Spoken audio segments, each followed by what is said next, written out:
우리 먼저 하나님께 기도드리겠습니다.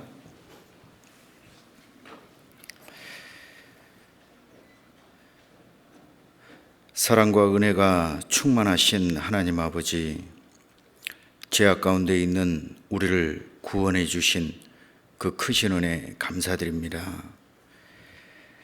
주님, 우리는 이 세상이 전부인 줄 알고 살아왔던 인생들입니다. 주님, 우리에게 하나님의 말씀으로 영원한 천국을 깨닫게 해주시고 또 예수 그리스도의 그 십자가의 피로 영원한 천국에 갈 수 있는 소망을 주심을 감사드립니다. 또 우리의 삶 가운데 늘 함께 해주시는 은혜 감사드립니다. 주님의 몸된 교회 안에 거하며 주님 오시는 그날까지 주님 복음 증거할 수 있는 귀한 은혜 주심을 감사드립니다. 아버지 하나님, 지금 나라와 온 세계에 고통받고 있습니다.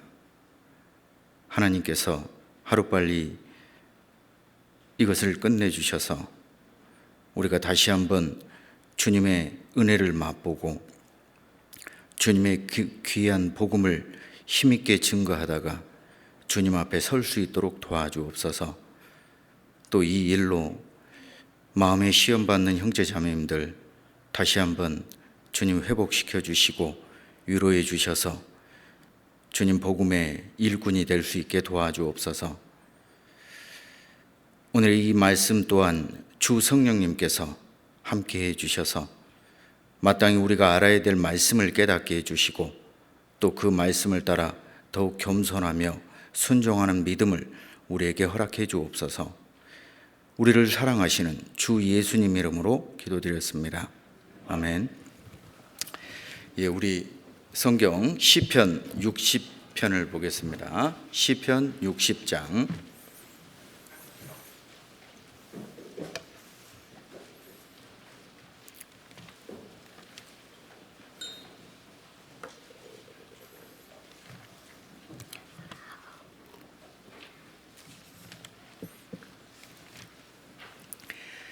예, 시편 구약성경 시편 60편입니다.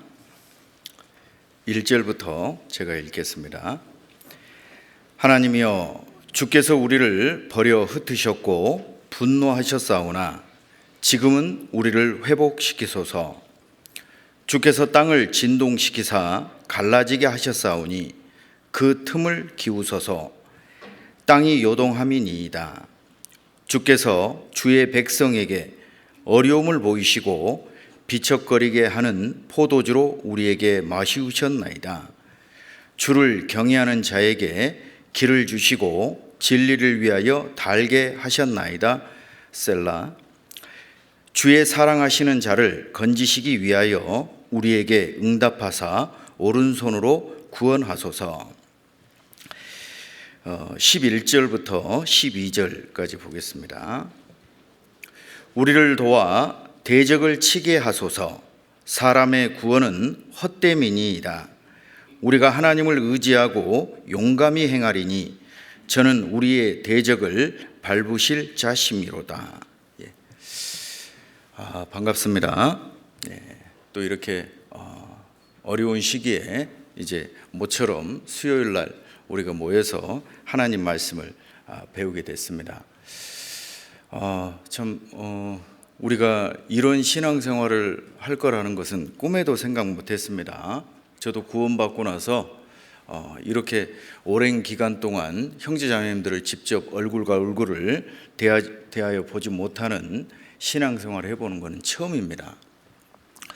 벌써 2달이 넘었습니다. 또 혹시나 우리 형제자매님들 마음속에 나태함과 또 하나님에 대한 그 은혜가 또 약해지지 않았는지 걱정이 됩니다. 그래서 오늘은 우리의 신앙생활이 정말 주님 앞에 회복이 돼야 될 것을 좀 생각해 보겠습니다. 그래서 오늘 주제의 말씀은 지금 우리를 회복시키소서. 예.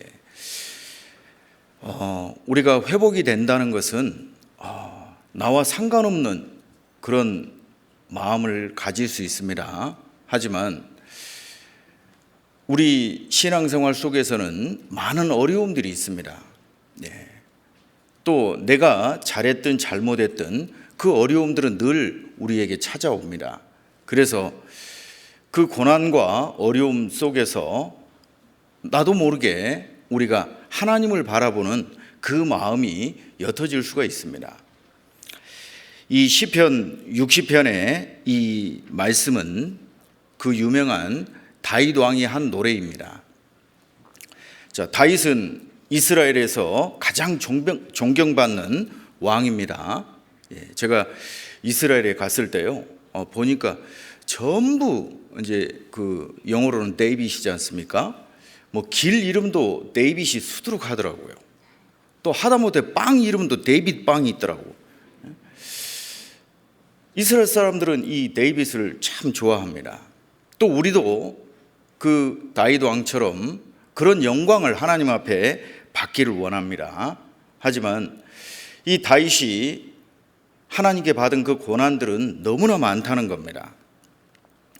자, 이 시편 60편을 쭉 읽어보면 다윗이 너무나 큰 어려움 속에 있다는 것을 알게 됩니다. 그런데 이 시편 60편을 기록할 때가 우리가 사무엘하 8장을 보면은요, 다윗은 계속해서 승리하는 장면만 성경에는 기록되어 있습니다. 우리 사무엘하 8장을 한번 봐보겠습니다. 사무엘하 8장입니다.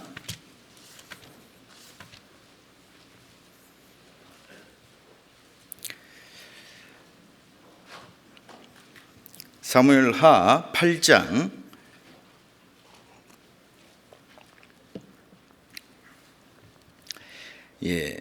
5절입니다. 다메섹 아람 사람들이 소바 왕 하닷 에셀을 도우러 온지라. 다윗이 아람 사람 2만 2천을 죽이고 다메섹 아람에 수비대를 두매 아람 사람이 다윗의 종이 되어 조공을 바치니라. 다윗이 어디를 가든지 여호와께서 이기게 하시니라. 자, 지금 방금 우리가 읽은 이 모습이 다윗이 시편 60편을 기록할 때의 모습입니다. 자, 아주 간단한 몇 줄의 글로 다윗이 그 전쟁에서 승리한 내용들에 대해서 기록되어 있습니다. 그리고 다윗이 어디를 가든지 여호와께서 이기게 하시니라. 그런데 이 똑같은 장면을 시편 60편에 다윗은 너무나 괴로움 속에서 노래하고 있습니다. 아마 이 전쟁의 모습 속에 다윗은 너무나 큰 어려움을 겪었던 것 같습니다. 이제 다윗은 드디어 하나님께서 기름 부으신 것을 알고 그가 이스라엘을 다스리는 왕이 되었습니다. 그죠? 자, 이 다윗은 어린 나이에 하나님 앞에 선택을 받았습니다. 사실은 이 다윗의 집은 그렇게 잘 사는 집이 아닙니다. 자, 아버지 이새의 8번째 아들입니다. 사무엘이 하나님께서 그 이새의 집 아들 중에 한 사람을 택할 것을 말씀하셨습니다. 자, 그런데 그 아버지 이새의 보기에도 다윗은 그렇게 인정받는 그런 모습이 아니었습니다. 그걸 어떻게 알 수 있냐면 바로 그 사무엘이 이새의 집에 왔을 때 다윗은 그 집 안에 없었습니다. 그러니까 아버지 이새는 단 한 번도 다윗이 하나님이 선택할 사람이라는 것을 몰랐던 거예요. 그러니까 아버지에게도 무시받는 다윗이었습니다. 막내 아들이기 때문에 너는 형들이 하나님 앞에 선택받을 때 너는 양을 돌보고 있으라고. 그런데 큰아들 엘리압이 사무엘 앞에 섰을 때 사무엘은 너무나 반했습니다. 하지만 하나님께서는 중심을 보신다 말씀하시고 패하셨습니다. 그 집의 7째 아들이 다 사무엘 앞을 지나갔습니다. 하나님의 응답이 없습니다. 분명 이 집에 하나님께서 선택하는 사람이 있다고 했는데 왜 아무도 없을까? 이 집에 사람이 더 없냐고 사무엘이 물어봅니다. 예, 막내 아들 하나가 있는데 지금 양을 돌보고 있습니다. 그 모습을 보면 아버지에게조차도 무시받았다는 것을 알 수 있어요. 그런데 하나님은 그 이새의 집 막내 아들인 바로 다윗을 선택했습니다. 또 형들도 이 다윗을 그렇게 인정하지 않았습니다.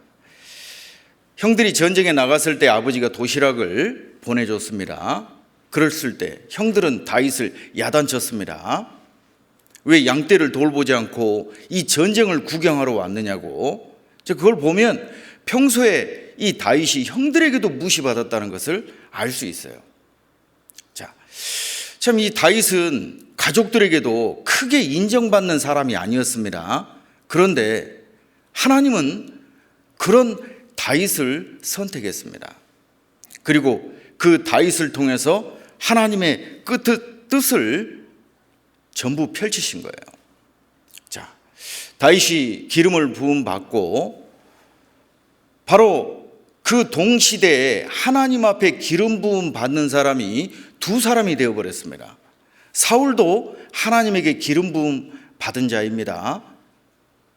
그런데 하나님께서는 그 사울을 없애버리시고 그 다음에 다윗에게 기름을 부으셨으면 문제가 없을 텐데, 사울이 기름 부음 받은 상태로 그대로 있는 상태에 다윗에게 또 기름을 부으신 겁니다. 자, 이 사울의 마음이 어떻겠어요?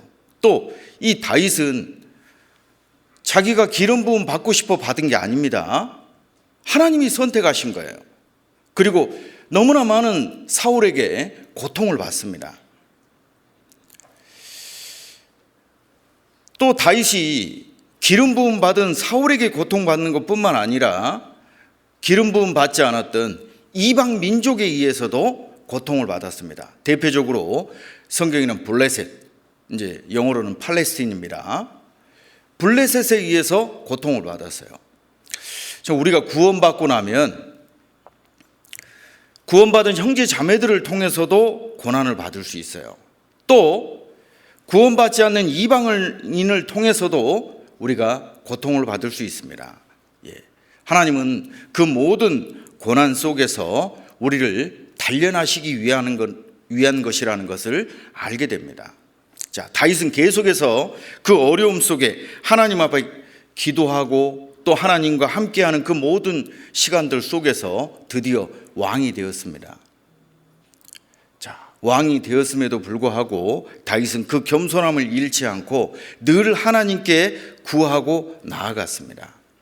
자, 다윗은 왕이 되어서 계속해서 전쟁을 만나야 됐습니다.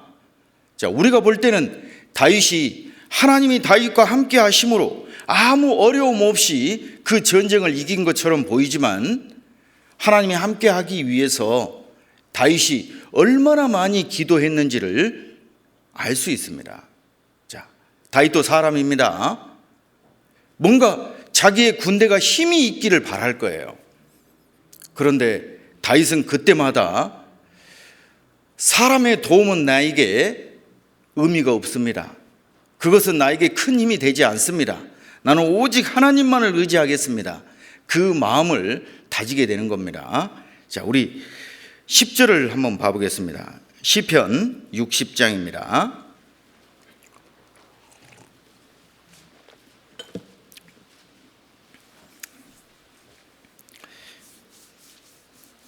시편 60장 10절입니다. 하나님이여, 주께서 우리를 버리지 아니하셨나이까? 하나님이여, 주께서 우리의 군대와 함께 나아가지 아니하시나이다. 우리를 도와 대적을 치게 하소서. 사람의 구원은 헛됨이니이다. 우리가 하나님을 의지하고 용감히 행하리니 저는 우리의 대적을 밟으실 자심이로다. 네. 여러분, 우리는 이 세상을 살고 있습니다. 우리 주변에 많은 사람들과 더불어 살고 있습니다. 그리고 우리는 자연스럽게 뭔가 능력이 있어 보이는 사람, 힘이 있어 보이는 사람을 만나게 됩니다. 그럴 때마다 나의 어려움을 그 사람을 의지해서 뭔가를 해보려고 우리는 사람의 의지하는 마음을 갖게 되는 겁니다. 하지만 여러분, 우리의 신앙이 언제 회복이 될까요? 내 어려움이 뭔가 내 수단과 방법을 통해서 해결이 되었을 때 그게 회복되었다고 말할 수 있을까요? 아닙니다. 그건 잠깐 해결되는 것처럼 보여도 완전한 해결이 아닙니다. 우리 마음속에 어떤 일이 있어도 나의 이 문제를 해결하시는 분은 하나님이시다. 그리고 하나님은 그 전적인 하나님께 의지하는 마음을 얻게 하기 위해서 많은 어려움을 우리에게 허락하시는 겁니다. 자, 바로 우리 그리스도인들이 이제 구원받을 때를 한번 생각해 보세요.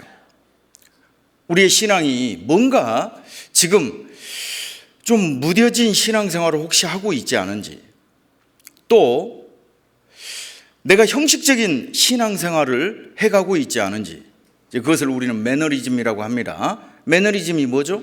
항상 똑같은 일을 그냥 반복하는 겁니다. 자, 교회를 왔다 갔다 하는 겁니다. 또 기도하라고 하니까 밥 먹을 때 잠깐 기도합니다. 또 저녁에 자기 전에 기도하라고 하니까 잠깐 의무감으로 기도합니다.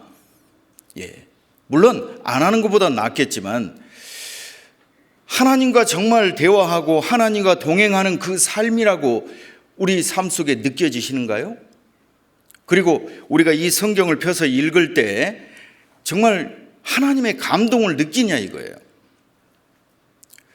디모데후서 2장 16절의 말씀에는 모든 성경은 하나님의 감동으로 된 것으로 말씀하셨습니다. 자, 모든 성경은 하나님의 감동이 들어 있습니다. 저는 그 성경을 읽을 때마다 이 성경이 얼마나 큰 하나님의 감동인지를 알게 되는 겁니다. 그리고 평상시에 이 성경을 펼 때마다 그 하나님의 감동이 느껴집니다. 왜냐하면 이 성경은 하나님이 나를 얼마나 뜨겁게 사랑한다는 것에 대한 표현이기 때문입니다. 자, 여러분, 우리가 오늘 이 자리에 있는 이유, 그리고 우리가 이 말씀을 듣는 이유가 어디에 있을까요? 우리는 기독교라는 종교를 선택해서 이제 교회에 나와야 되니까 나오는 것이 아니고 바로 주님이 나를 사랑하셨다는 겁니다. 자, 주님이 나를 어떻게 사랑하셨는지를 한번 생각해 보세요. 그게 우리의 시작입니다. 그리고 주님이 우리를 사랑하신 그 사랑을 우리는 너무나 뜨겁게 깨달았습니다. 우리가 회복이 되어야지 주님의 일을 할 수 있습니다. 회복이 된다는 것은 주님의 그 첫사랑을 내 마음에 깨닫는 겁니다. 많은 형제 자매님들이요, 구원받고 처음에는 너무나 기뻐합니다. 그런데 1년, 2년 지납니다. 또 한 10년이 지납니다. 이제는 전도 집회를 들어도 큰 감동이 없이 그냥 지나가고 들을 때가 있습니다. 나의 삶 속에 주님이 나에게 얼마나 큰 사랑을 주셨는가를 모르고 지나갈 때도 있습니다. 자, 그러다 보면 우리의 마음이 무뎌지게 되는 겁니다. 그리고 이제 형식을 쫓을 수가 있다는 겁니다. 우리의 그 처음 사랑을 잃어버릴 수 있는 거예요. 일본의 우찌무라 간조라는 구원받은 그리스도인이 있습니다. 그 구원받은 그리스도인이요, 하나님의 저주라는 내용에 대해서 글을 쓴 것을 제가 본 적이 있습니다. 하나님이 사람에게 저주하실 때는 사업의 실패가 아니고 질병의 고통이 아니고 성경을 읽을 때 감동이 없다는 거예요. 하나님의 이 말씀을 들을 때 성령의 감동을 느끼지 못한다는 겁니다. 그 뜨거움을 느끼지 못한다는 거예요. 영어로는 이제 터치 허트라고 합니다. 이 마음에 뭔가 하나님 말씀이 터치가 돼야 되는데, 이 말씀 빨리 안 끝나나? 이제 끝나고 그 뒤의 일이 더 중요한 겁니다. 여러분, 우리 그리스도인에게는 이 말씀의 시간들이 가장 소중한 겁니다. 그래서 우리의 삶 속에 이 성령의 감동을 계속해서 느끼고 있는지를 생각해 봐야 됩니다. 그 사람을 하나님은 사용하십니다. 그 뜨거움을 하나님은 아시고 사용하기를 원하셔요. 하나님의 일을 하기를 원했던 한 사람이 있습니다. 우리가 너무나 잘 아는 모세입니다. 이 모세는 하나님의 백성, 이스라엘 백성을 구원하기를 원했습니다. 그리고 하나님의 인도하심으로 그가 바로의 공주의 아들이라는 직분을 얻게 되었습니다. 모세는 어린 시절부터 내가 힘을 얻는다면 내 백성 이스라엘을 구원해야 되겠다라는 그 각오를 가지고 아마 애굽의 삶을 살았을 겁니다. 지금 애굽이라는 이 성경의 애굽은 지금으로 말하면은요, 어디를 말할까요? 이 지구상에서 가장 발달된 한 도시일 겁니다. 그곳에서 이 모세는 생활을 했습니다. 그리고 어떻게 하면 내 백성을 인도할 것인가? 우리 한국도 일본에 의해서 나라를 뺏긴 적이 있습니다. 그때 그 빼앗긴 나라를 다시 얻기 위해서 얼마나 많은 사람이 희생을 했습니까? 그리고 그분들이 그 나라를 다시 찾기 위해서 대단한 각오로 그들의 삶을 살아왔다는 겁니다. 모세도 마찬가지입니다. 지금 애굽에서 고통받는 내 백성을 내가 구원하리라. 그래서 이 모세는 애굽의 모든 학문에 능통했다고 돼 있어요. 철저하게 배운 겁니다.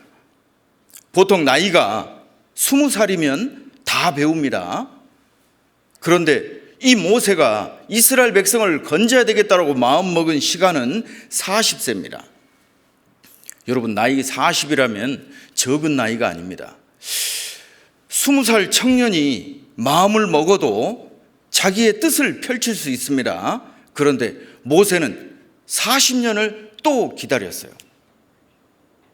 우리 사도행전 7장을 한번 봐보겠습니다.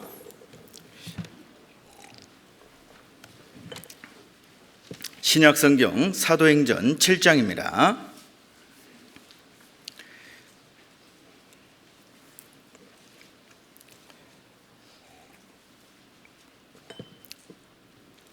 사도행전 7장 22절입니다. 모세가 애굽 사람의 학수를 다 배워 그 말과 행사가 능하더라. 나이 40이 되매 그 형제 이스라엘 자손을 돌아볼 생각이 나더니 한 사람의 원통한 일을 당함을 보고 보호하여 압제받은 자를 위하여 원수를 갚아 애굽 사람을 쳐 죽이니라. 저는 그 형제들이 하나님께서 자기의 손을 빌어 구원하여 주시는 것을 깨달으리라고 생각하였으나 저희가 깨닫지 못하였더라. 모세는 아마 20살 때까지 애굽의 모든 학문들을 철저히 배웠을 겁니다. 그리고 내 백성을 구원하는데 이 일을 사용할 것이다. 정말 대단한 각오로 배웠어요. 그리고 나이 40까지 준비했다는 건 뭘 말하겠어요? 자기의 뜻을 펼치기 위해서 자기의 뜻에 힘을 합쳐줄 사람을 만든 겁니다. 요즘 말로 하면은 인맥을 만든 거예요. 왕자로서 학문도 통달했고 인맥까지 가졌다면 이제 충분하다고 생각한 나이가 40이었습니다. 그런데 그는 애굽 사람을 쳐 죽이고 결국은 저 광야로 도망가는 신세가 되어버렸습니다. 왜 이스라엘 백성들은 하나님이 나를 통해서 이스라엘을 구원하신다는 걸 알지 못하지? 그리고 아마 이스라엘 백성들에 대한 원망을 가지고 광야로 도망갔을 겁니다. 그는 광야에서 이제 양을 치는 목동이 되어버렸습니다. 그 시간이 40년입니다. 아마 모세는 나이 40이 될 때까지 애굽에서 이스라엘 백성을 구원하기 위해서 내가 얼마나 많은 노력을 했는데, 내가 잠도 자지 않고 공부했고 이스라엘 백성을 어떻게 하면 구원할까, 그것을 정말 노심초사 준비했는데 왜 이스라엘 백성들은 그걸 알지 못할까? 아마 이스라엘 백성들에 대한 원망이 있었을 거예요. 또 하나님에 대한 원망도 있었을 겁니다. 왜 하나님은 준비된 나를 쓰시지 않으실까? 나는 말도 잘하고 학식도 많은데. 자, 여러분, 하나님은 왜 그런 모세를 쓰시지 않으셨을까요? 이 모세가 다 갖추었지만 한 가지 가장 중요한 것을 갖추지 못했습니다. 그것은 뭐냐면 하나님의 사랑을 깨달은 적이 없는 겁니다. 그는 이스라엘 백성을 사랑해서 이스라엘 백성을 구원하려고 하는 마음은 있었지만 먼저는 하나님의 사랑을 깨달아야 되는 겁니다. 그 하나님의 사랑이 얼마나 큰지를 알아야 되는 겁니다. 자, 하나님은 40년이 지난 모세를, 80세가 된 모세를 하나님은 부르셨습니다. 여러분, 어디에서 부르셨죠? 어디에서요? 자, 그 사도행전 7장을 보겠습니다. 7장 29절입니다. 모세가 이 말을 인하여 도주하여 미디안 땅에서 나그네 되어 거기서 아들 둘을 낳으니라. 40년이 참에 천사가 시내산 광야 가시나무 떨기 불꽃 가운데에서 그에게 보이거늘. 가시나무 떨기 불꽃 가운데서 그에게 보이셨다 말씀하셨어요. 자, 하나님은 왜 모세를 이제 본격적으로 사용하기 시작할 때 이 떨기나무에서 불꽃이 피어나는 그 모습을 보여주시고 시작하실까요? 왜 그럴까요?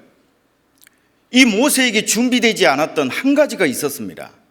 우리 출애굽기 3장을 한번 보겠습니다.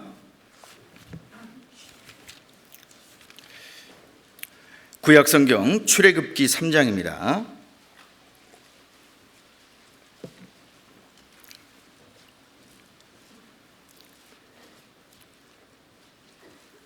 출애굽기 3장 2절입니다.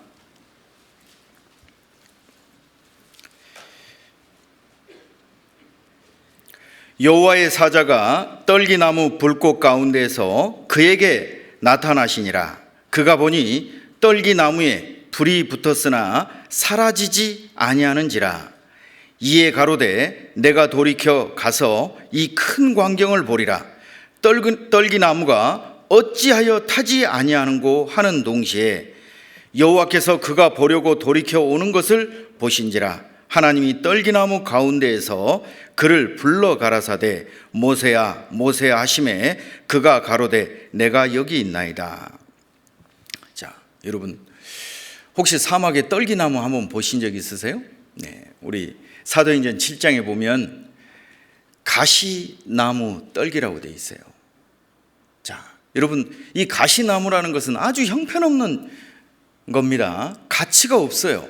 또 가시라는 것은 저주의 상징입니다. 그런데 그곳에 하나님의 불이 붙었습니다. 사막에 볼품없는 떨기나무에 불이 붙었는데 모세가 자세히 보니까 그 불이 붙었는데 사라지지도 않고 타지도 않아요. 신기하지 않으세요? 자, 여기 지금 이 꽃이 있습니다. 여기에 불이 붙었습니다. 그럼 이것은 사라질 겁니다. 그 불이 붙었다면 이 꽃들을 다 태워버릴 거예요. 그리고 이 꽃 탈 것이 없으면 사라질 겁니다. 그런데 하나님이 모세를 부르실 때의 모습은 그 값어치 없는 떨기나무에 하나님의 불이 붙었는데 타지도 않고 사라지지도 않습니다. 여러분, 이게 무엇을 의미할까요?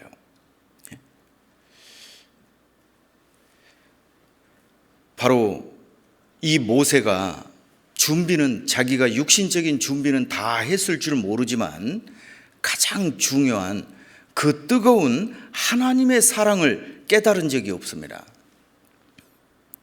그래서 하나님은 사용할 수 없는 겁니다.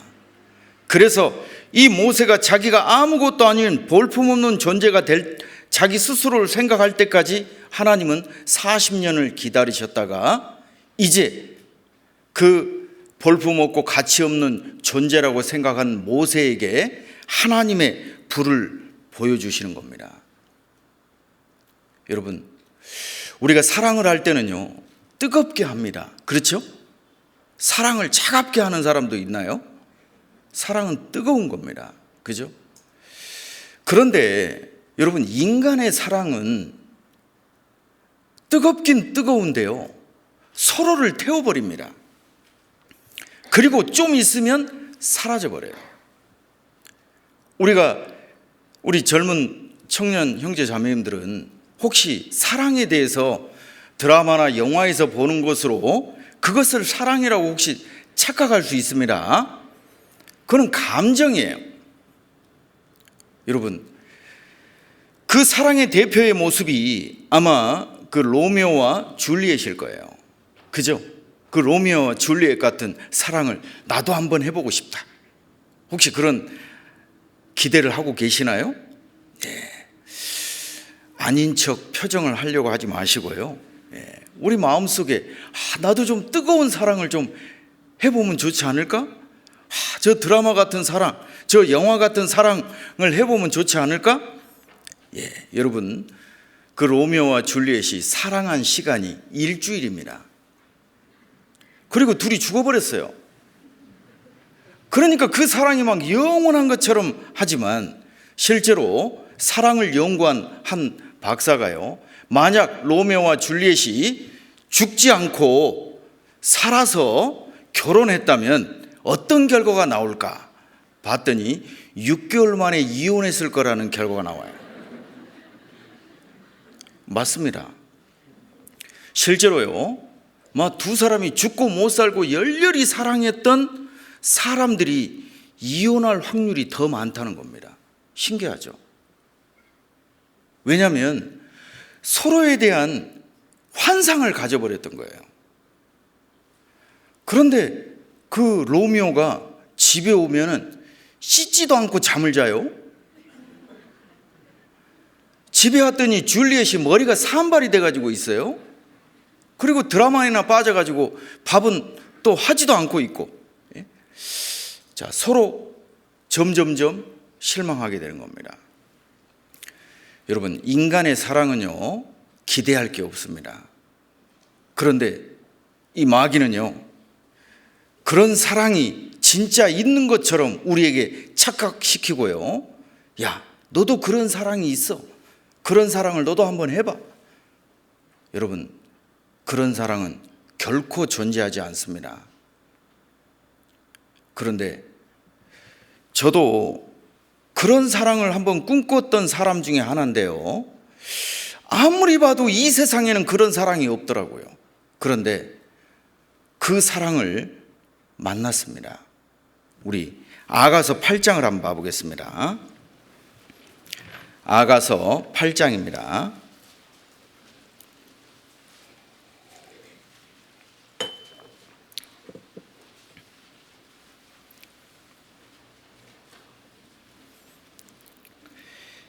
아가서 8장입니다. 6절입니다. 너는 나를 인같이 마음에 품고 도장같이 팔에 두라.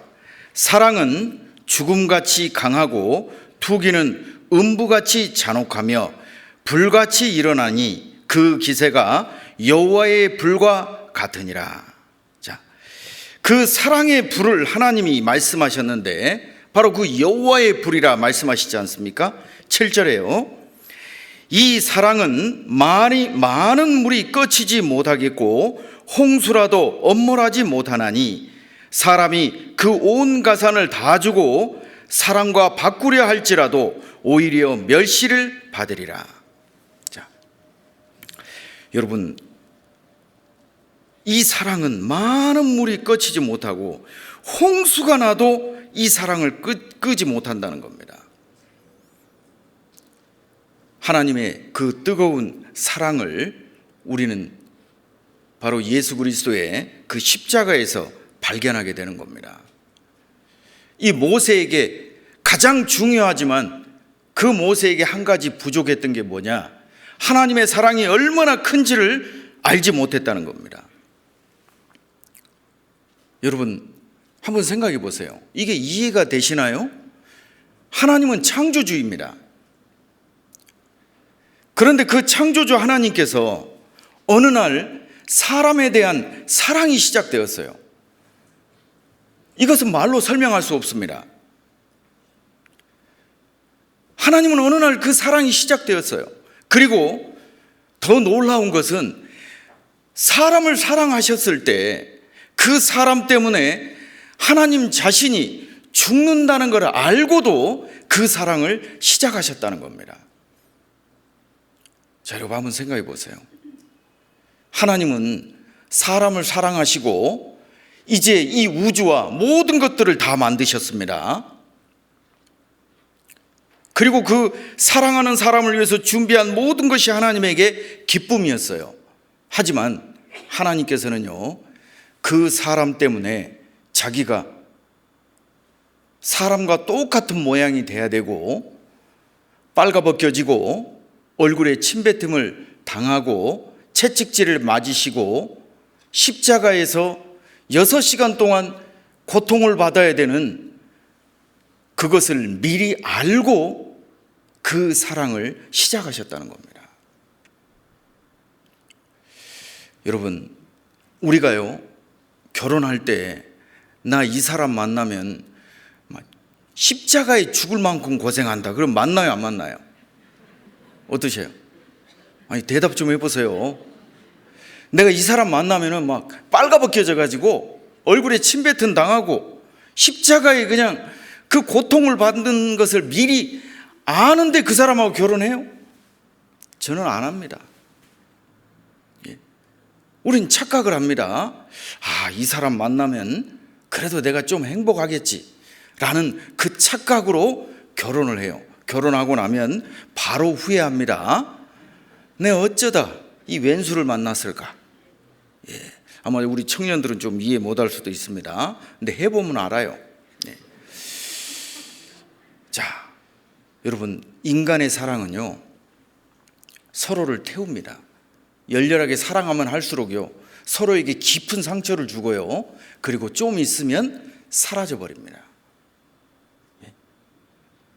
여러분, 지금도 저도 지금 이제 결혼한 지 거의 30년이 돼 가는데요, 지금도 제가 연애할 때처럼 저희 집사람을 만날 때마다 막 심장이 벌렁벌렁하고 막 만날 때마다 막 설레고 그러면요, 저는 이미 한 25년 전에 심장병으로 죽었을 겁니다. 어떻게 살아? 맨날 심장이 뛰는데. 그거 살 수가 없습니다. 인간의 사랑은요 그게 계속해서 지속될 수가 없습니다.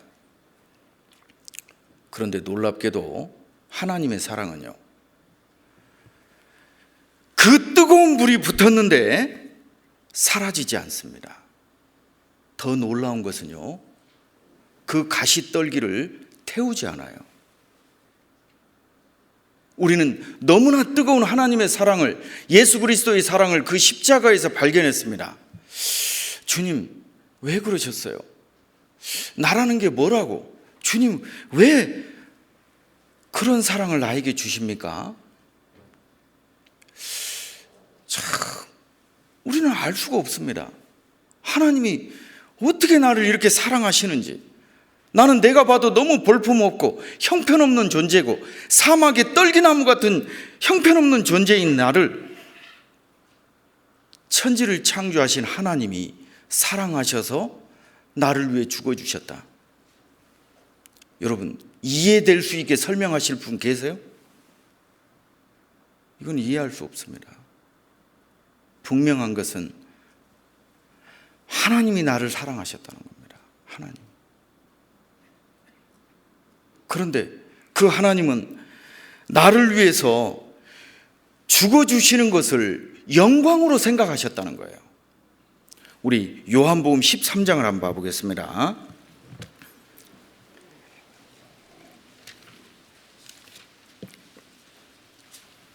요한복음 13장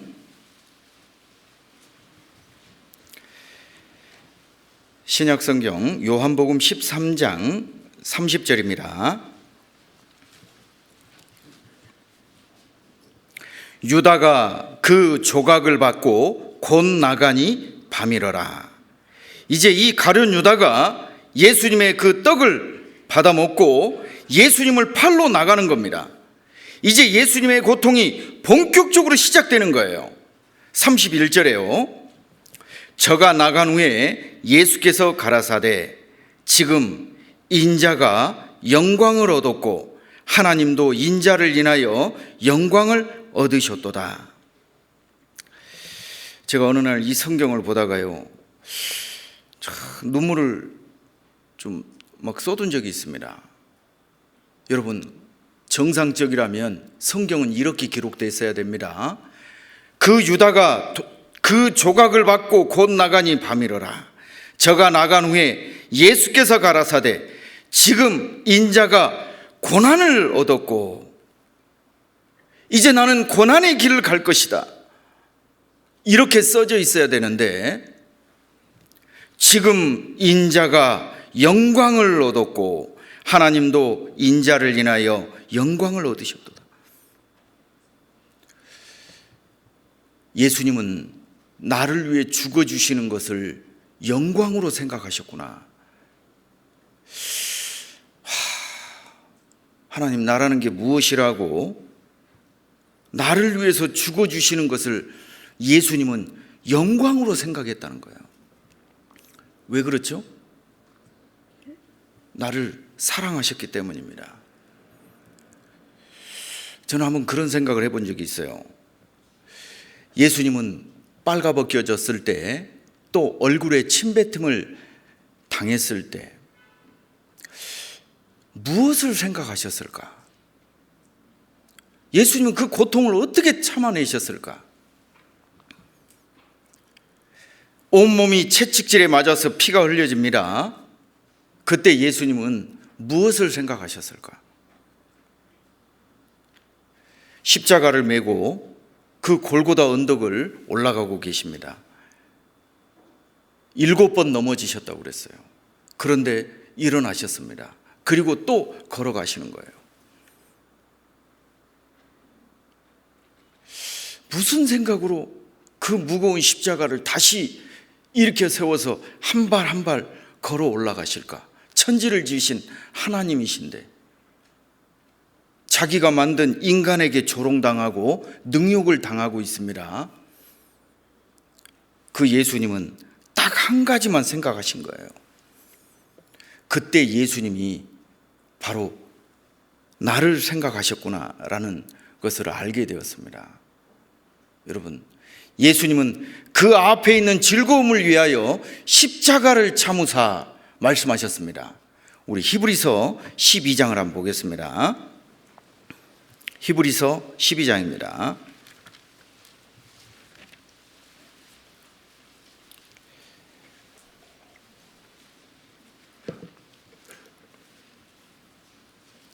히브리서 12장 2절입니다.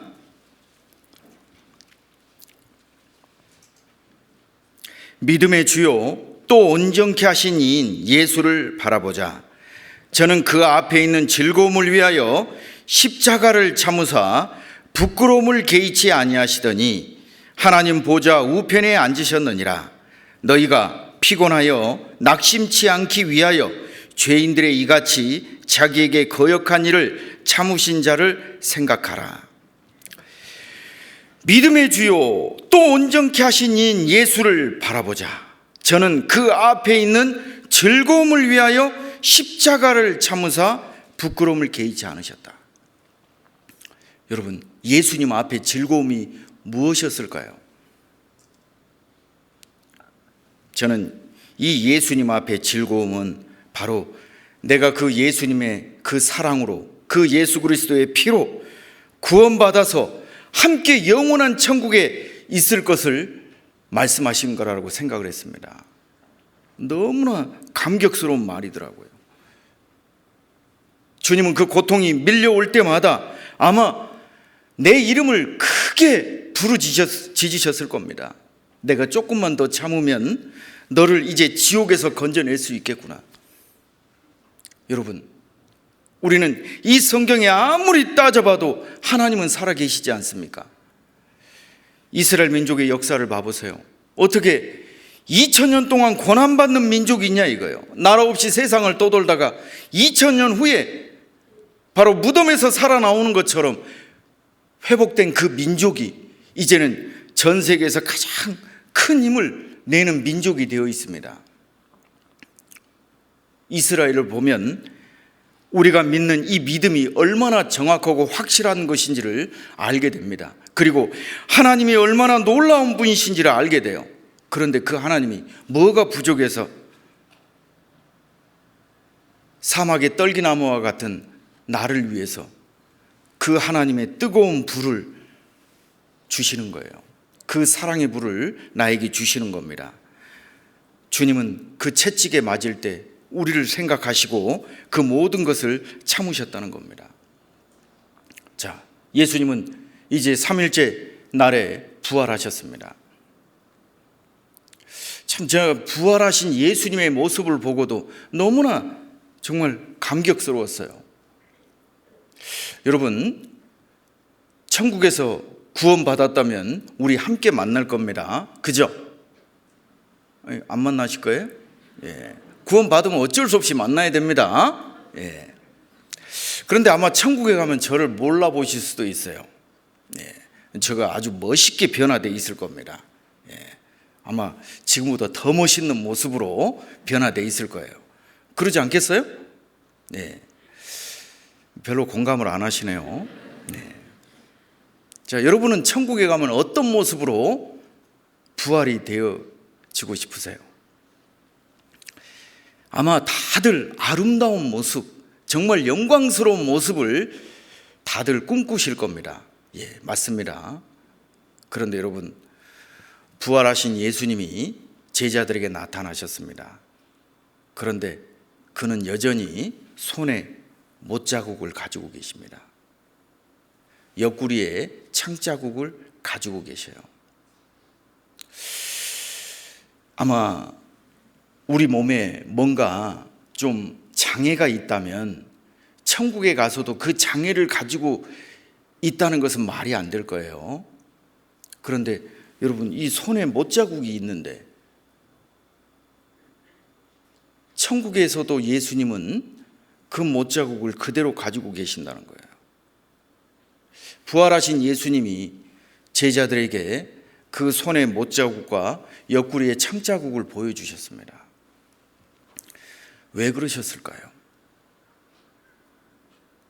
제가 그 요한복음 20장에 도마와 예수님의 만나는 장면을 보면서요, 참 너무 막 감격스러운 거예요. 주님은 아마 이렇게 생각했을 겁니다.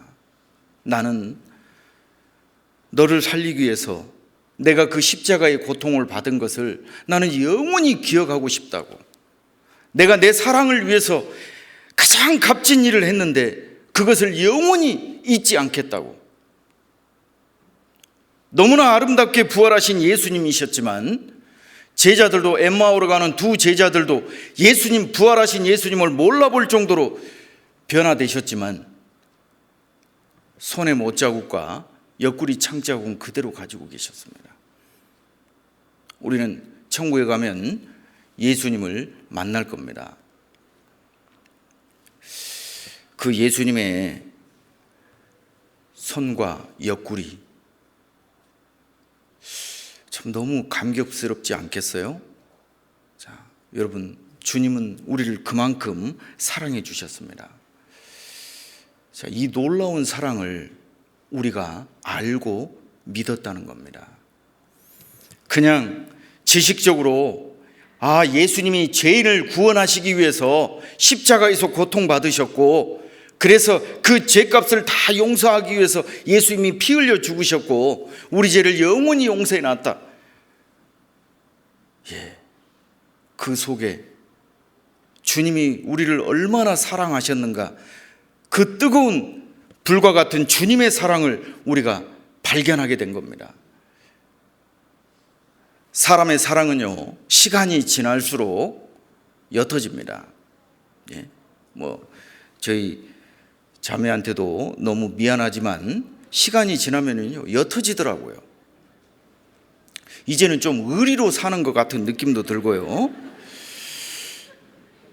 그런데 제가 30년 전에 만났던 예수님, 그 십자가의 모습의 그 예수님, 지금도 너무나 내 마음속에 감격스럽고요, 너무나 뜨겁습니다. 주님은 나를 너무나 사랑하셨는데 나는 왜 이것밖에 못할까? 그런 생각이 많이 듭니다. 제가 예전에요, 이제 전도인이 돼가지고 얼마 안 됐을 때 한 자매님을 상담하게 됐습니다. 근데 이제 그 자매님이 구원받은 지 10년이 넘었습니다. 그런데 그 구원의 의심이 들어와가지고 너무 괴로워하는 거예요. 아니, 말씀으로 구원받았으면 되는데 왜 그렇게 무서워하는지를 제가 모르겠더라고요. 그래서 그 자매님의 이야기를 제가 쭉 들어줬습니다. 그때 제가 전도인 된 지 얼마 안 됐을 때예요. 그게 어떻겠어요? 제 마음이요. 교회에서 저를 이제 주님 복음 전하는 일로 부르셨으니까 제가요, 제 마음이 어떻겠어요? 진짜 지구를 구원할 것 같은 그런 마음이더라고요. 누구든 막 구원받을 때까지 막 물고 늘어지고 그런 의욕 충천을 할 때였습니다. 그때 그 자매님이 제가 너무 괴로워요. 지금 구원받은 지 10년이 넘었고 이 말씀도 너무나 수도 없이 듣고 지금도 불안하면 또 성경 강연을 또 듣고 또 상담도 하고 아무리 해도 그때뿐이고 집에 가면 너무나 두렵고 떨린다는 거예요. 그러면서 거의 1시간 반 정도를 눈물을 흘리면서 괴로워하시는 거예요. 제가 그 자매님 이야기를 계속해서 들어드렸습니다. 자매님, 그래도 결국은 우리가 구원의 확신은 하나님의 말씀 속에 있습니다. 우리는 그 말씀에서 구원의 확신을 얻어야 됩니다. 그리고 이제 제가 이 성경을 펴드렸거든요. 그 성경을 펴드렸는데 아니 갑자기 그 울던 자매님이 눈물을 뚝 그치는 겁니다. 그리고는 해결이 됐다는 거예요. 아니 이상하네. 어떻게? 그래서 이제 그 자매님은 해결이 돼서 이제 자기는 가겠다는 거예요. 그래서 제가요 붙잡았습니다. 자매님 집에 가면 똑같아져요. 이번에 이거 뿌리를 뽑아야 됩니다. 이거 아닙니다. 전사님 다 됐습니다. 이제 저 해결됐습니다. 그 자매님은 가려고 그러고 저는 막 붙잡아서 더 이야기하려고 그러고 이상하다. 그리고 그 자매님이 가고 나서 제가 한참을 그 성경을 다시 한번 보다가 저도 그 성경을 보는 그 자리에서 막 한참을 울었어요. 주님의 사랑이 정말 이렇게 크구나. 내가 왜 정말 이 주님의 이 넘치는 사랑들을 왜 내가 의지하지 않았을까? 우리 그 성경을 한번 봐보겠습니다. 로마서 8장입니다.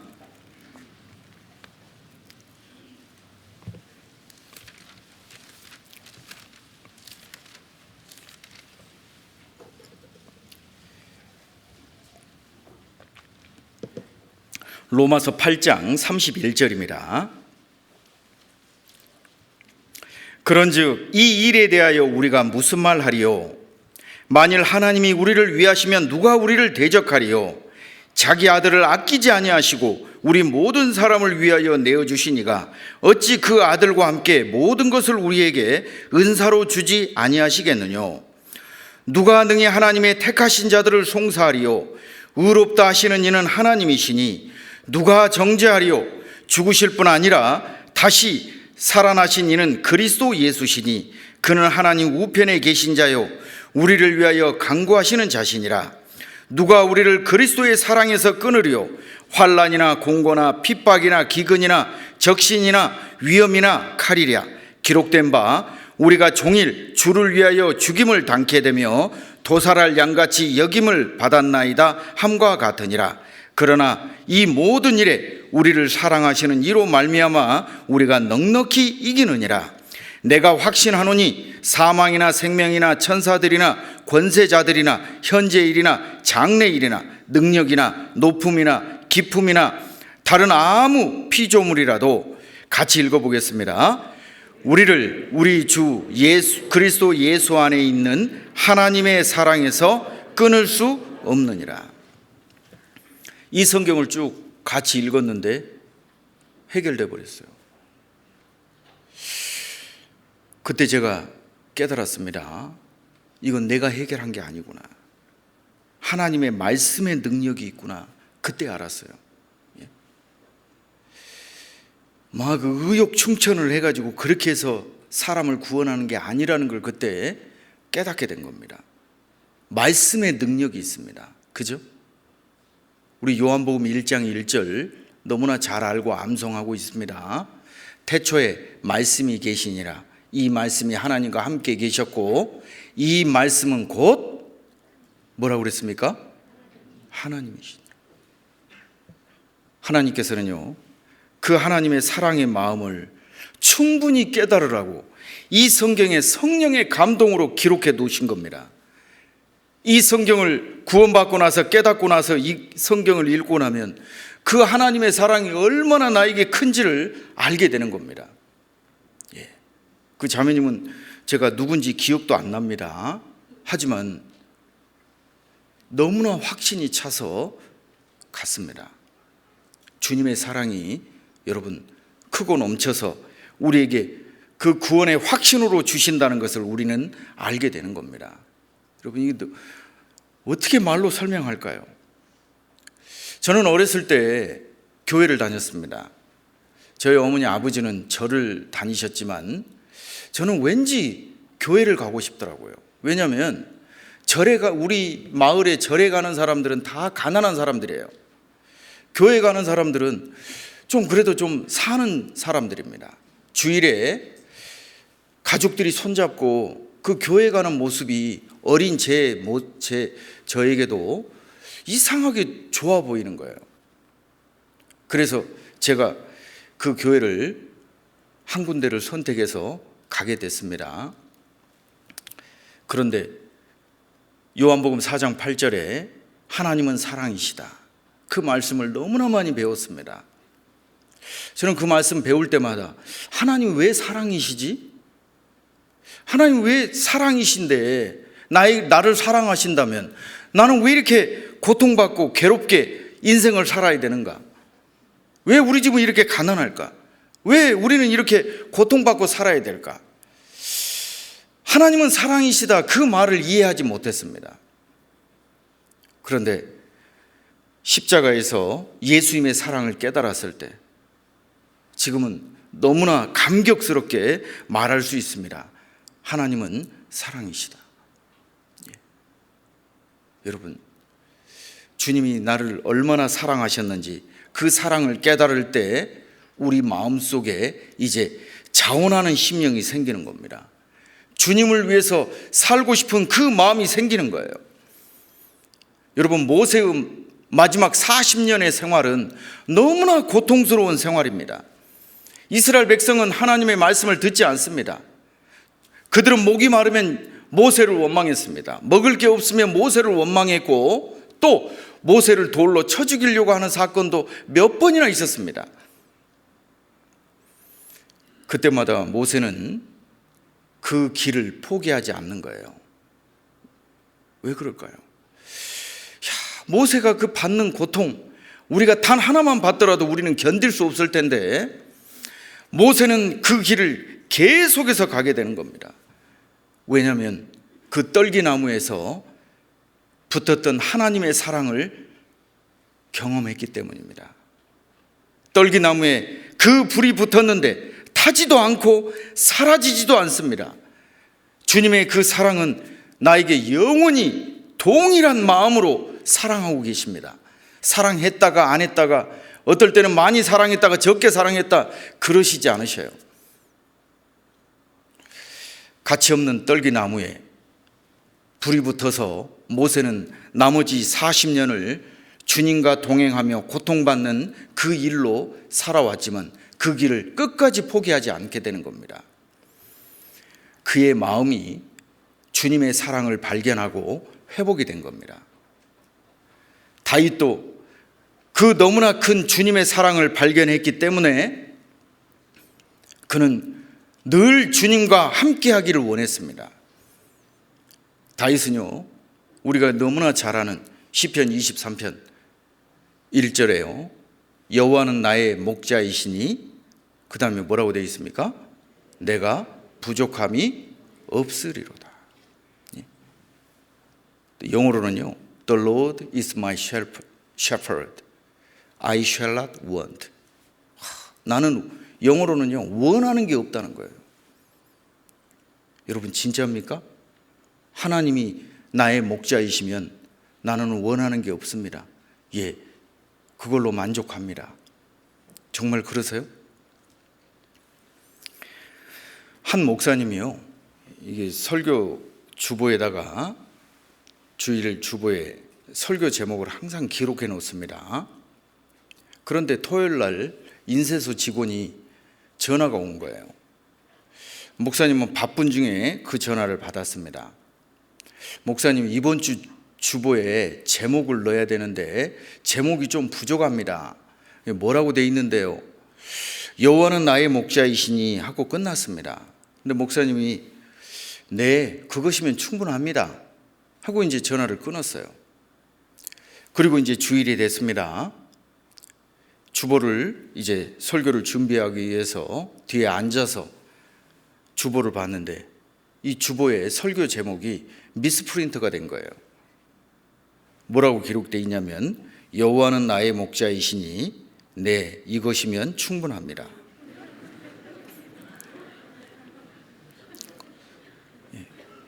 여호와는 나의 목자이시니 네, 이것이면 충분합니다. 여호와는 나의 목자이시니 네, 이것이면 충분합니다. 그날 목사님은 약속된 시간에 단상에 올라오지 못하고 한참을 울었다고 하는 겁니다. 잘못 인쇄된 거지만 여호와는 나의 목자이시니 네, 이것이면 충분합니다. 여러분, 하나님이 내 목자이시고 하나님이 나를 십자가만큼 사랑하신다면 끝난 거 아닌가요? 그런데 우리는 여호와는 나의 목자이시니 아니요, 아직 저는 부족합니다. 저는 더 얻어야 되겠습니다. 저는 이 세상 것이 더 필요합니다. 예. 여러분, 우리가 이 어려운 시기에 가장 고통받는 나라들은 부자 나라들입니다. 그들은 자만했습니다. 자기들의 의료 시스템을 의지했습니다. 또 잘 발달된 약을 의지했습니다. 그런데 그런 나라일수록 속수무책입니다. 여러분, 우리는 정말 우리가 살고 있는 시대가 어느 시대인지를 알아야 됩니다. 여호와는 나의 목자이시니 네, 이것이면 충분합니다. 하나님이 나를 이렇게 뜨겁게 사랑하시는데 내가 부족할 게 뭐가 있겠습니까? 다윗은 늘 부르짖었습니다. 여호와는 나의 목자이시니 내가 부족함이 없으리로다. 네, 그것이면 충분합니다. 여러분, 더 이상 무엇을 우리가 하나님 앞에 원해야 될까요? 하나님은 예수 그리스도를 우리에게 주실 때 모두 다 주신 겁니다. 그 안에 그런 넘치는 은혜를 우리는 발견 못했을 뿐입니다. 그 안에 모든 것이 다 들어 있습니다. 그리스도 안에서요. 우리는 그런 사랑을 받을 자격이 있어서 받은 게 아니라 하나님이 무조건적으로 우리를 사랑하셨다는 거예요. 그리고 말로만 사랑하신 게 아니라 직접 이 땅에 오셔서 나를 위해 피 흘려주시고 그 사랑을 보여주셨다는 겁니다. 우리도 삶 가운데 너무나 많은 고통이 있습니다. 예. 그럴 때 여러분 어떻게 하셔요? 예. 나를 도와줄 사람 없나? 이 문제를 해결해 줄 사람 없나? 혹시 그런 마음을 가지고 계시지 않습니까? 다윗에게 하나님은 함께 하셨고 역사하셨습니다. 왜냐하면 다윗이 늘 하나님을 사랑했고 하나님과 함께 하기를 원했기 때문입니다. 우리 시편 18편 한번 보겠습니다.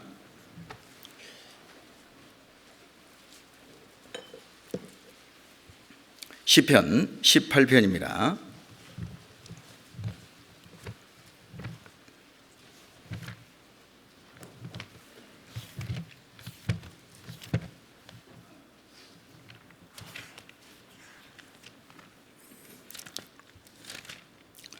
시편 18편 1절 우리 같이 한번 읽어보겠습니다. 나의 힘이 되신 여호와여, 내가 주를 사랑하나이다. 이 똑같은 시편 18편의 성경이 사무엘하 22장에 똑같이 기록되어 있습니다. 그런데 사무엘하 22장에는 빠져있는 구절이 바로 방금 우리가 읽은 구절이에요.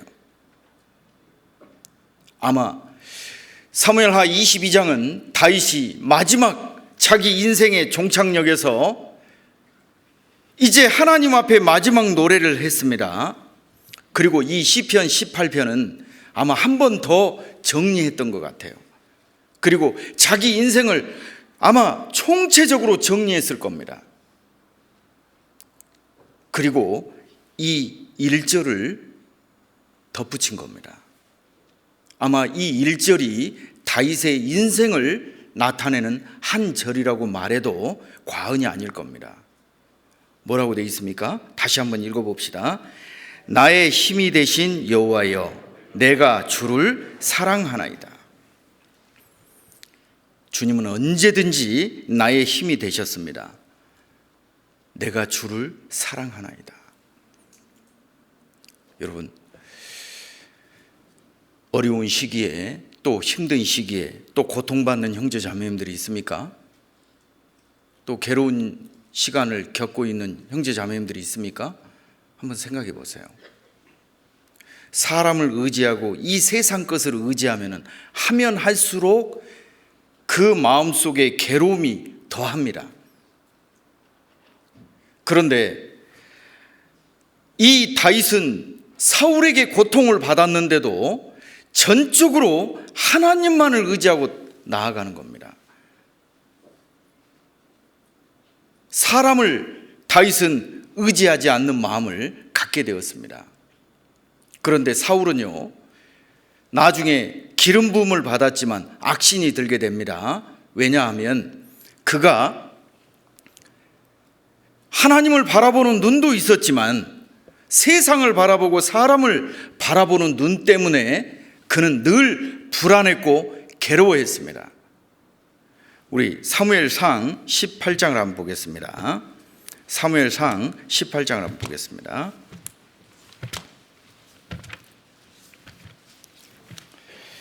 사무엘상 18장입니다.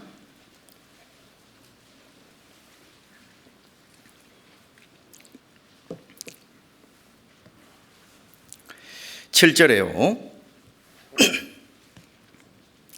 여인들이 뛰놀며 창화하여 가로되 사울의 죽인 자는 천천히요 다윗은 만만이로다 한지라.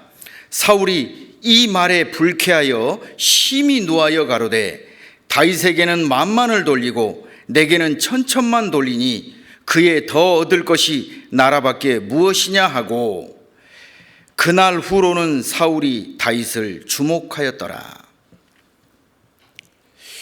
여러분, 이 사울이 하나님 앞에 버려진 이유가 어디에 있을까? 이 성경 구절에 찾아볼 수 있습니다. 사울은 다윗을 주목하였더라. 사울은 하나님을 바라보는 눈이 있는 게 아니라 저 다윗, 저것을 어떻게 하면 없애버릴까? 저것을 없애야 내가 내 이 왕위를 유지할 수 있고 내 아들 요나단에게 이 자리를 줄 수 있는데, 그래서 그날부터 사울은 하나님을 바라보는 눈이 없고 다윗만 쳐다보는 거예요. 영어로는요, Saul eyed David이라고 되어 있습니다. 눈을 탁 포커스한 거예요. 우리가 이 세상 말로는요, 너는 나한테 찍혔어 이거죠. 그죠? 자, 아마 사장님이요, 저를 보고 너 나한테 찍혔어 그럼 그 굉장히 무서운 말입니다. 그죠? 사울은 다윗을 탁 찍은 겁니다. 다윗은요, 사울이 자기를 찍고 있다는 걸 알고 있어요. 하지만 다윗도 그러면 사울을 찍어야 될까요? 사울은 다윗만 쳐다보고 있으니까 그 다음 10절에 악신이 들어오는 겁니다. 다윗은요, 어떤 고난이 와도 하나님이 나를 사랑하시는데 내가 주를 사랑하나이다. 사랑하는 사람은 서로 바라보게 되어 있습니다. 주님의 사랑을 깨달은 사람은 서로 바라보게 되어 있어요. 우리 시편 62편을 한번 보겠습니다.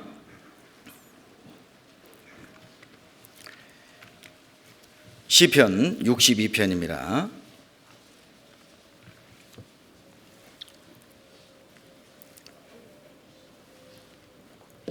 1절에요. 나의 영혼이 잠잠히 하나님만 바라며 나의 구원이 그에게서 나는도다. 오직 저만 나의 반석이시오 나의 구원이시오 나의 산성이시니 내가 크게 요동치 아니하리로다.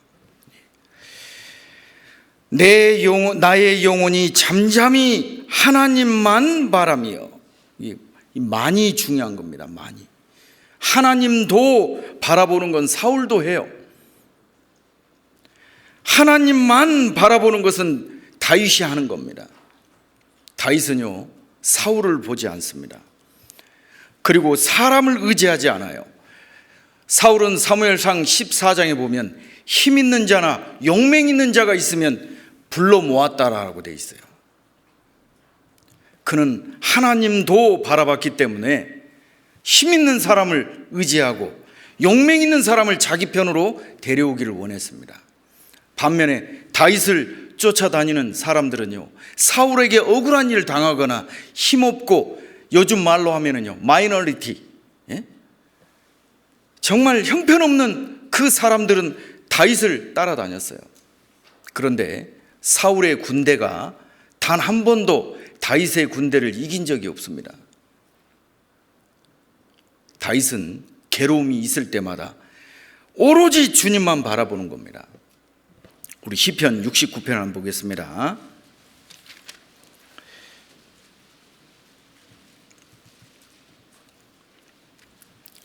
시편 69편. 하나님이여 나를 구원하소서.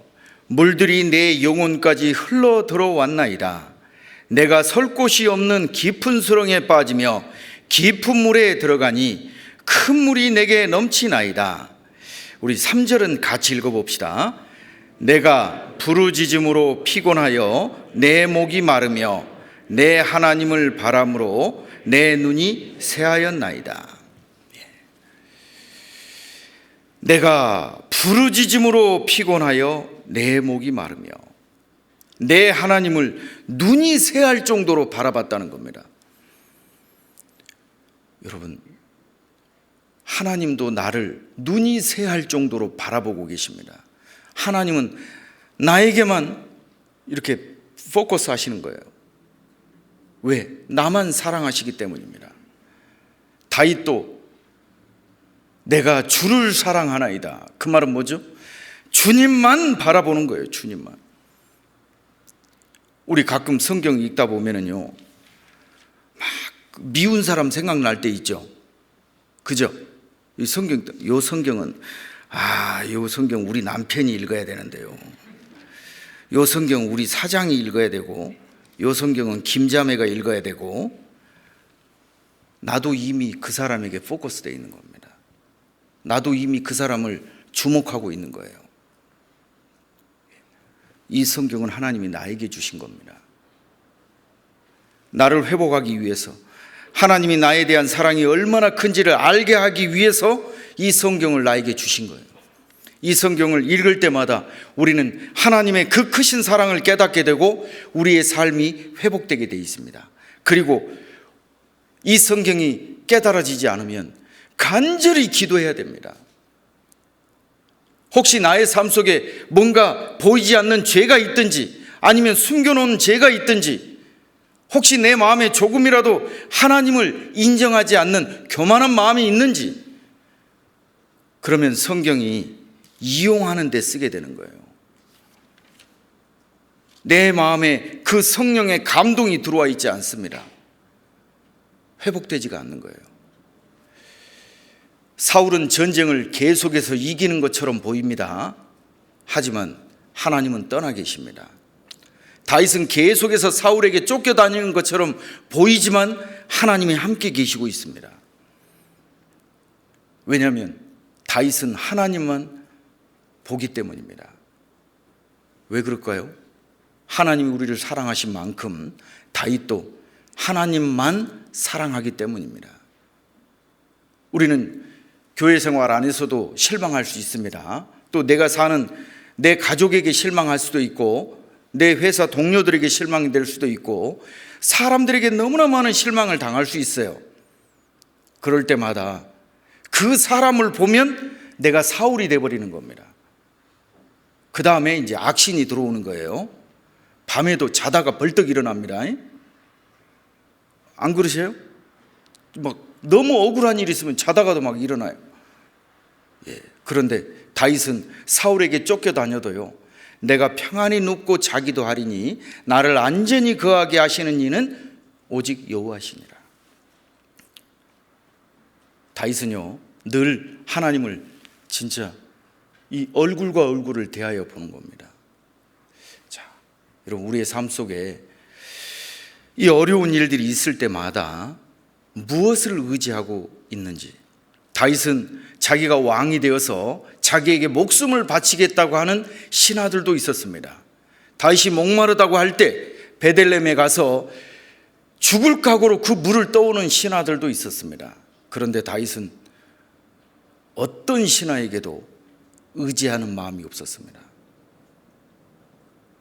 오직 하나님만 바라며. 왜요? 먼저 하나님이 나를 사랑하시고 나만 바라보셨기 때문입니다. 자, 우리 형제자매님들 어려울 때 진짜 어떻게 내 신앙이 회복될까? 주님만 바라보는 거예요. 저는요 제가 아주 옛날입니다. 구원받고 얼마 안 됐을 때요, 학교에서 늦게까지 공부했습니다. 한 11시 반쯤, 밤 11시 반쯤 됐는데요, 그렇게 저하고 친하지는 않았지만 한 형제님이 밤에 자기 집에 가서 함께 자자는 거예요. 그래서 제가 그렇게 친하지 않지만 그래도 형제이기 때문에 같이 가서 그 집에서 잠을 잤습니다. 그런데 그날 그 형제의 간증은 제 평생에 잊을 수가 없었어요. 그 형제의 간증은 대략 이런 겁니다. 자기 집은 너무 가난했대요. 그리고 어머니가 먼저 구원을 받고 아버지가 정말 엄마를 너무나 많이 핍박을 했다는 거예요. 그런데 그 핍박 속에서 어머니가 계속 전도를 했고 아버지가 구원을 받았다는 겁니다. 그런데 그때만 해도 자기 집은, 여러분 혹시 아세요? 지금은 그런 집이 거의 없을 겁니다. 이렇게 문을 이렇게 탁 닫으면 두 칸이 돼요. 방이 열면 한 칸이에요. 잘 모르시죠? 요즘 그걸 옛날에 상하방이라고 그랬습니다. 상하방. 오랜만에 들어보시죠? 상하방. 이게 문을 탁, 미닫이 문을 이렇게 탁 닫으면 두 개가 되고 열면 한 방이 되는 그런 방에 네 식구가 살았다는 거예요. 근데 아버지가 구원을 받고 나서는요, 그 미닫이 문을 탁 닫고 문을 걸어 잠그고 한참을 거기서 기도하신다는 거예요. 아버지가 무엇을 기도했는지는 자기는 모른대요. 그런데 제가 갔을 때는 정말 너무나 가족이 행복하게 사는 모습을 보게 되었습니다. 야, 무엇이 그 핍박받는 아버지를 변화시켰고 또 그 아버지는 무엇을 하나님께 구했을까? 그때 제가 기도라는 것을 정말 몸으로 느꼈습니다. 기도해야 된다 하는 것보다도 나도 이 골방에 들어가자. 내 신앙의 골방에 내가 들어가서 나도 구하자. 하나님은 무엇을 안 주시겠냐? 여러분, 우리의 신앙생활 속에서 정말 하나님 얼굴을 대하듯이 바라보는 겁니다. 야곱도 창세기 32장에서 그 야복 강가에서 하나님의 얼굴을 대하여 봤습니다. 그것을 호세아 12장 성경에는 야곱의 간구라고 되어 있습니다. 여러분, 기도가 있고 간구가 있습니다. 우리의 삶 속에서 정말 이제 기도하고 간구해야 될 때라고 생각이 됩니다. 그러면 우리의 신앙이 회복이 되고 우리를 통해 하나님은 더 큰 역사를 분명히 이루실 것을 우리가 기대합니다. 네, 우리 함께 기도하겠습니다.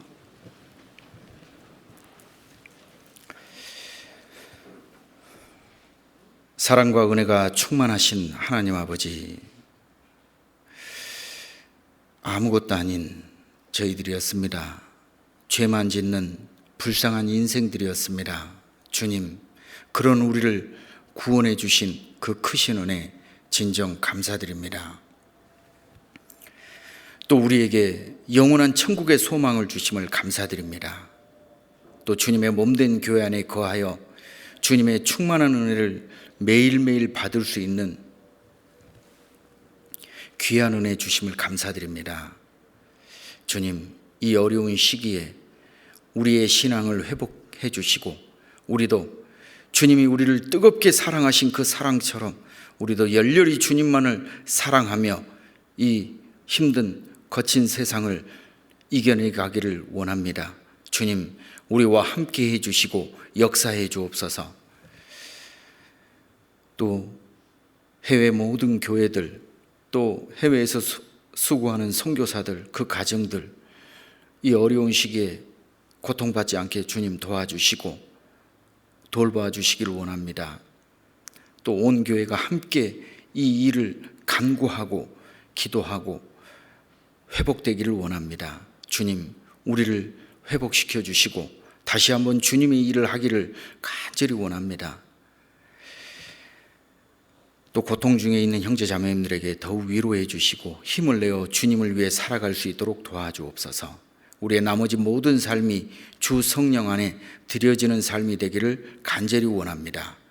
우리를 사랑하시는 주 예수님의 이름으로 기도드렸습니다. 아멘. 예.